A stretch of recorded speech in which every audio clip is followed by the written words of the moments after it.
ผ่านพ้นเส้นตาย 26 พฤศจิกายน สังกัดพรรคการเมืองไม่น้อยกว่า 90 วัน มีปรากฏการณ์ให้ฮือฮามากมายกับภาพการเคลื่อนย้ายพรรคของอดีตสส อดีตรัฐมนตรี นักการเมืองที่มีชื่อเสียงทั้งกลุ่มเล็กใหญ่ที่เก็บลับจนแม้แต่ญาติพี่น้องก็ไม่รู้ภายใต้เหตุผลความจำเป็นมากมายที่ไม่มีใครบ่งชัดบอกตรงๆแต่ก็เหมือนจะถูกอนุมานได้ว่าโดยส่วนใหญ่อาจโดนอิทธิฤทธิ์พลังดูดที่ถูกจับตาในความร้อนแรงที่พร้อมรักจะสานต่อนโยบายประชารัฐในรัฐบาลลุงตู่ให้ไปต่ออย่างชอบธรรมจากกระบวนการเลือกตั้งภายใต้แบรนด์พรรคพลังประชารัฐน่าสนใจว่าพรรคการเมืองที่ถูกดูดอดีตสสออกไปจำนวนมากคือพรรคการเมืองใหญ่อย่างพรรคเพื่อไทยและพรรคประชาธิปัตย์ที่ก่อนหน้านี้ 1-2 สัปดาห์แม้กระทั่งก่อนวันที่ 26 พฤศจิกายนยังมีคะแนนนำในระดับ 1-2 จากผลโพลสำรวจหลายสำนักแม้แต่นิดาโพลที่คุณหญิงสุดารัตน์เกยุราพันธ์ก็ยังมาเป็นอันดับที่ 1ที่ชาวบ้านมองว่าจะเป็นนายกรัฐมนตรีตามมาด้วยพลเอกประยุทธ์จันทร์โอชาที่แม้พลเอกประยุทธ์และพลเอกประวิตรจะบอกว่าไม่ได้สนใจแต่ภาพที่ปรากฏความเข้มข้นในปฏิบัติการดูดกลับรุกเร้า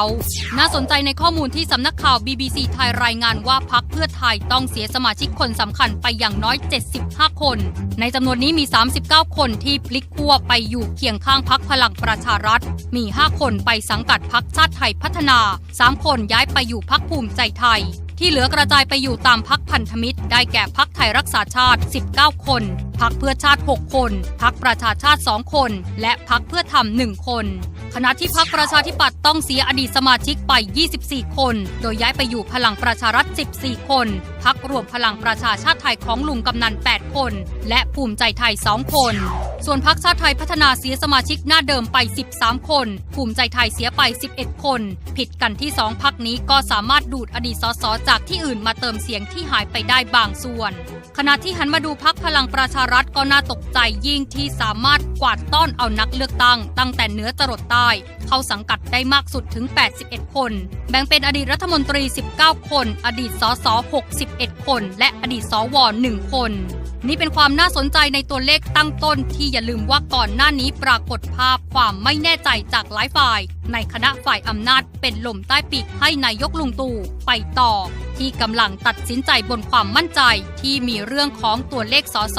ที่เพิ่งจะได้เป็นปัจจัยสำคัญกระทั่งเกิดภาวะข่าวการเลื่อนเลือกตั้งที่เกิดจากการขยับปรับจูนฟังก์ชันของกกต.หลายต่อหลายครั้งทั้งจากคำสั่งคสช. ที่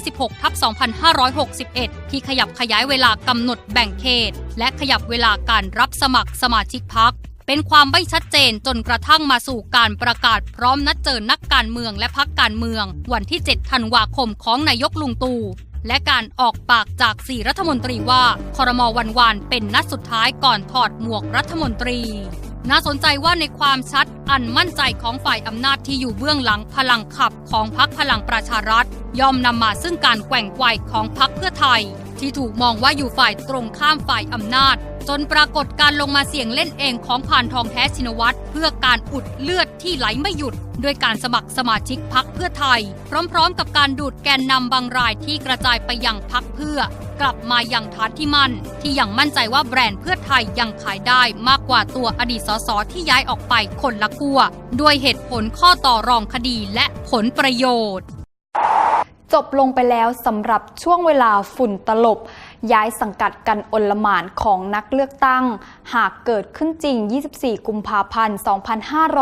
2562แน่นอนพลังประชารัฐพรรคน้องใหม่ไฟแรงเวอร์ดูดตัวละครเข้าร่วมชายคาเตรียมสู้ศึกได้มากที่สุดซึ่งแต่ละคนมีเหตุผลที่แตกต่างกันจะถึงขั้นร้องให้กกต.ตรวจสอบหรือไม่ก็ต้องรอดูกันต่อไปเหตุผลแรกของคนที่ย้ายมาร่วมพลังประชารัฐต้องบอกว่าเป็นเรื่องของการอยากเป็นผู้ชนะและมีโอกาสได้เป็นรัฐบาลแน่ๆอยู่แล้วเพราะมี250 สว.คอยสนับสนุนคำพูดนี้เป็นการชี้แจงของรณฤทธิชัยคานเขตของทีมงานบ้านริมน้ำที่มีสุชาติตันเจริญเป็นผู้นำสมาชิกกว่า30 คนมาเข้าค่ายรวมถึงทีมงาน3 มิตรจากปีกของสมศักดิ์เทพสุทินและสุริยะจึงรุ่งเรืองกิจอีกรวม50 คน เหตุผลที่มีฟังดูหรูฟังแล้วดูดีคือที่บอกว่านโยบายมันใช่มันโดนใจประชาชนจะสามารถแก้ปัญหาให้ประชาชนได้ของอำนวยคังผาหรือที่บอกว่าอยากให้บ้านเมืองเดินหน้าไม่อยากให้เกิดความขัดแย้งอีกของกลุ่มกำแพงเพชรนำโดยพันตำรวจโทไวยพจน์อาภรณ์รัตน์อดีตแกนนำนปช.ที่มีแบ็กอัพอีกทีเป็นวราเทพรัตนากรหรือเหตุผลกลุ่มชลบุรีที่ส่งอิทธิพลคุณปลื้มมาเป็นกรรมการบริหารพรรคเพราะโครงการ EEC เป็นการพัฒนาพื้นที่จังหวัดตัวเองเลยมาร่วมด้วยเช่นกันซึ่งแต่ละข้ออ้างก็ถือว่าเป็นวิสัยที่เป็นไปได้ทางการเมืองทั้งสิ้นใครจะเชื่อในเหตุผลข้ออ้างอะไรก็ว่ากันไปแต่ต้องไม่ลืมว่าการเมืองคือเรื่องผลประโยชน์ถ้าผลประโยชน์ลงตัววินวินก็ร่วมงานกันได้แต่ถ้าได้ไม่คุ้มเสียย่อมไม่มีใครเอาแน่จนมีเสียงวิพากษ์วิจารณ์ต่างๆนานาอีกว่าการย้ายพรรคแยกมุมครั้งนี้มีเรื่องผลประโยชน์อื่นที่ซับซ้อนยิ่งกว่าหรือมีการนำเรื่องอื่นที่เป็นจุดตายคดีความของแต่ละคนมาต่อรองด้วยเช่นกรณีของเดชณัฐวิทย์ เตริยาภิรมย์บุตรชายบุญทรงที่ทิ้งเพื่อไทยด้วยเหตุผลเพราะอยากช่วยพ่อหรือกลุ่มอดีตแกนนำนปช.อย่างแรมโบ้สุพรอัฏฐาวงศ์และพันตำรวจโทไวยพจน์ที่มีคดีติดตัวยาวเป็นหางว่าวจากการต่อสู้ในสมัยก่อนหรือกลุ่มกปปส.อย่างพุทธิพงษ์ปุณกันต์ณัฐพลทีพสุวรรณสกลทีพัทยกุลยังมีคดีกบฏติดตัวเหตุผลเรื่องนำคดีความมาเป็นข้อต่อรองนี้จะจริงหรือมั่วก็ต้องติดตามกันแต่อย่างน้อยๆบิ๊กป้อมพลเอกประวิตรวงษ์สุวรรณก็ส่งสัญญาณมาแล้วว่าเรื่องคดีไม่มีใครช่วยได้เพราะเป็นเรื่องของศาลดังนั้นจะด้วยเหตุผลกลใดมีการต่อรองอย่างไรในการย้ายพรรคหลังจากนี้ต้องให้เวลาเป็นเครื่องพิสูจน์